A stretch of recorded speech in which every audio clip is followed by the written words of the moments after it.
Next question. Jocko, did you ever use jiu-jitsu in combat? Wouldn't a striking art be better for combat situations? Okay, so yes, and definitely.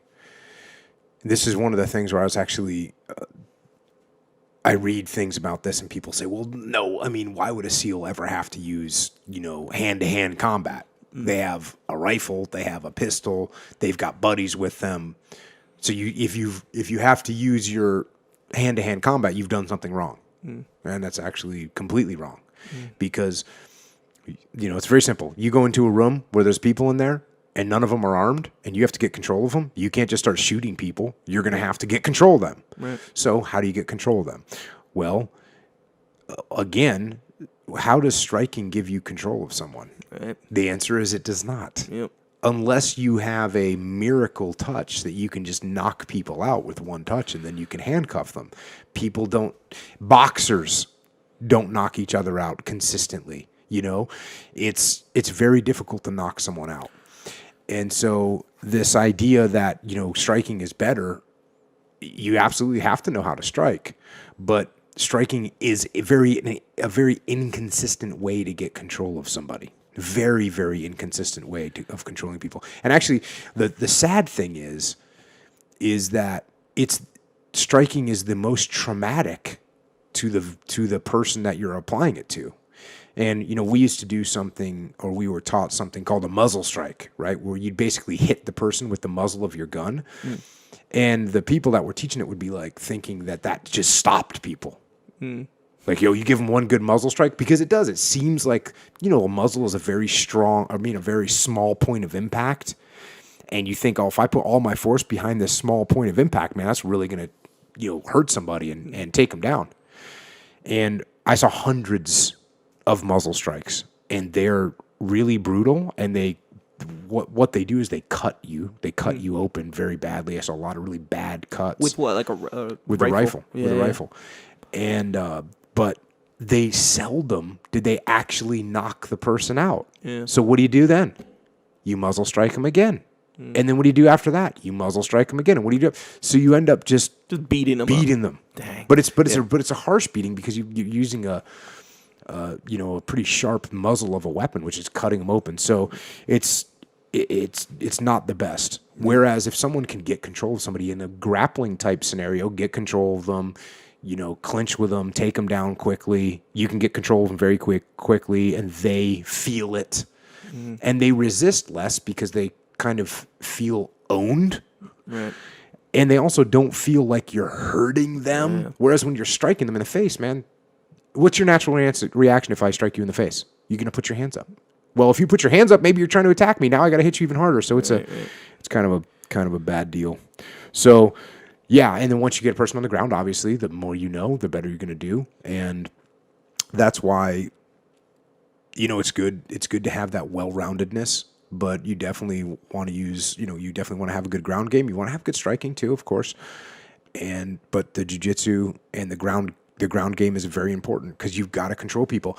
And in a combat situation, everybody you come up against is not a combatant, and they still need to get controlled. And some people, you can just motion to them to get down, and that's great. And then you can tell them to lay down, and that's great. And you can have your interpreter tell them to put their hands behind their back, and then that's great. Or you can say that, you can learn a few phrases, which we always did. We always knew a few phrases to tell them to, get down, show me your hands or whatever. But then you get the person that maybe they don't respond to what you're saying. And why aren't they responding? And this is something I see, in some of these police videos.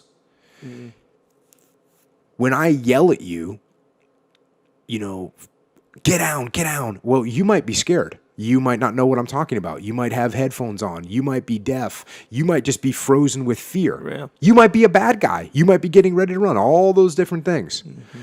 But if you're not doing what I tell you to do, I got to get you to the ground. So how am I going to do that? And again, I can walk up and take a swing at you, but, I've been punched in the face many, many times. Haven't been knocked out, but twice. So all the times I've been punched in the face, many, many times, I don't know how many, but many, many times, it's hard to knock someone out. So if you think because you walk over and strike someone, you're going to knock them out and then you're going to have control of them. It's just not true. It's just a fallacy. So you're going to have to know some. And the thing, this all goes back to this, this case, and I forget what the case was, but somebody got choked years ago, like in the 70s, by a police officer, and I think they died or whatever, but they banned choking. They banned choking from most police forces. So that's why these guys, what do? They pull out their batons and start beating people. That was a big thing with Rodney King. Why didn't someone just go and put this guy to sleep? Yep. And he'd have no marks on his body. He'd be okay. You could bring him back to the jail cell. He's not going to have contusions. He's not going to have the crap beat out of him. He have no permanent damage whatsoever. But it wasn't allowed because of the political situation that had happened years before. You weren't allowed to teach someone how to choke someone and put them to sleep and completely incapacitate them. Yeah. I mean, the chokehold is a beautifully powerful thing. And when you saw the Rodney King tape. I mean, I don't know how many cops there were, but there's multiple cops beating him. That's a classic example of what I'm saying. Just because you strike someone even with a billy club, doesn't mean they're going to stop. Yep. Whereas when you put a chokehold on somebody, they are going to sleep. Yep. They are going to sleep 100%. Yeah. And when you have 3 cops going against one guy, someone's going to get a chokehold on. Yeah. And despite what they did to Rodney King, beating him, he wasn't stopping. And so, yeah, it's one of those things. I really hope that the law enforcement gets the ability to use, to train better, to use chokeholds, to use other forms of grappling, because it is absolutely superior from a law enforcement perspective and from even from, like I said, from a military perspective. When you go into a room and there's non-combatants in there that you have to get control over, you don't want to start beating people. Yeah. You want to use the minimum required force. Yeah. And yet when people aren't compliant, you have to be able to do something. Yeah. So.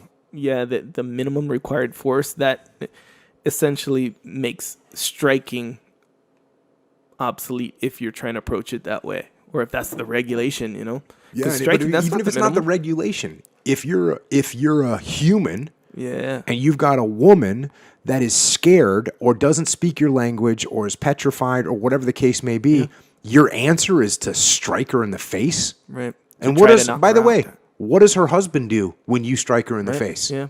As opposed to if you come over, you put your hands on her, you gently push her to the ground, you feel some resistance, maybe you have to do some sort of manipulation of a joint to get to control, but that is so much more mild than a muzzle strike to the face. Yeah, and if you know what to do, if you know jiu-jitsu, it's a no-brainer. And it's not hard to do to people. And you'll see sometimes when someone's trying to gain control, and they'll put their arm behind their back, like chicken wing situation. They'll do it all hard, like real hard, because they kind of got to add that element of pain so the guy will kind of quote unquote know. But most jiu-jitsu stuff, you don't have to put that pain. Nope. It's just that controlling. Like you just can't. That's why a lot of people were talking about this today, how a lot of people, after they get their first time in jiu-jitsu or something, or early on in jiu-jitsu, a guy will tap them out and they'll have this thing in their mind like, oh, I just have to go harder. I can gain some kind of control. I just got to go harder, because it's not a hard thing. It's not a aggressive feeling to get controlled like that. You're just simply controlled. And this ties so much to life because we talk about. I mean, you hear me talk about this all the time. And I was going back and forth with somebody on Twitter the other day I'm like, you got to use the indirect approach with people. Right. So picture this. Next time you're dealing with a person that's combative, and I mean now I'm talking about verbally combative, or their ideas are combative against your combatives, is the first thing you want to do go up and punch them in the face or muzzle strike them? Right. Because what is their reaction going to be? What their reaction is going to be to immediately be defensive. You don't want to put people in that predicament. You want to use the jiu-jitsu on them. Yeah. You want to get them feeling comfortable. I mean, when you're going to sleep, when somebody puts a chokehold on you, you're done. I mean, you're just going to sleep. You sneak in behind. So don't get this idea that when you're dealing with people in a confrontation, not only physically, but a verbal or a mental confrontation, and I'm not even talking about a confrontation in, yelling in the street. I'm talking about in the office. Right. I'm talking about dealing with one of your subordinates. I'm talking about dealing with your boss or whoever. Think about using, instead of thinking about, hey, I'm going to, smash this person in the face and that's going to bring me the win. No, it's not. Generally, it is not. Mm-hmm. Generally, what brings you the win is, okay, hey, here's what's going on. Let's sneak in there. Let's get inside their head. Let's not aggravate the situation. Yeah. Let's bring the situation towards a better area where we can use our control. Yeah, you won't get the win. You'll get a fight. Oh, yeah, you'll definitely get a fight. Even though that's not the goal. Yeah, if they are combative and your answer is to be more combative, and now of course their answer, their answer is going to be, even more combative. So, yeah, then you got yourself a fight. Hannah and them, the Gracies, they're doing good stuff with law enforcement. Cool. Using jiu-jitsu and actual police tactics, so it comes from so it's in context. And you know what? If you're a police officer out there or you're in law enforcement, and Hannah, that's great. Guess what? There's a jiu-jitsu studio everywhere in the country right now. Yeah. Go train some jiu-jitsu. Yeah. Just go start training. No big deal. Just go start training. Yeah, and I have a friend, Craig. He's from Hawaii. He good cop. You see him on Facebook. I'll repost stuff sometimes. He'll come down to the skate park, whether he got called or whatever. I saw that you posted that. Yeah, and he'll shredding. Yeah, he'll do some skating or he'll race them or whatever. But he's a jiu-jitsu guy. I think he's a purple or brown belt. Yeah, so he has the confidence. And, yeah, man, that's what it is. He has the confidence. Yeah, that's awesome. Yep, you can be a good guy. Good guy with the power.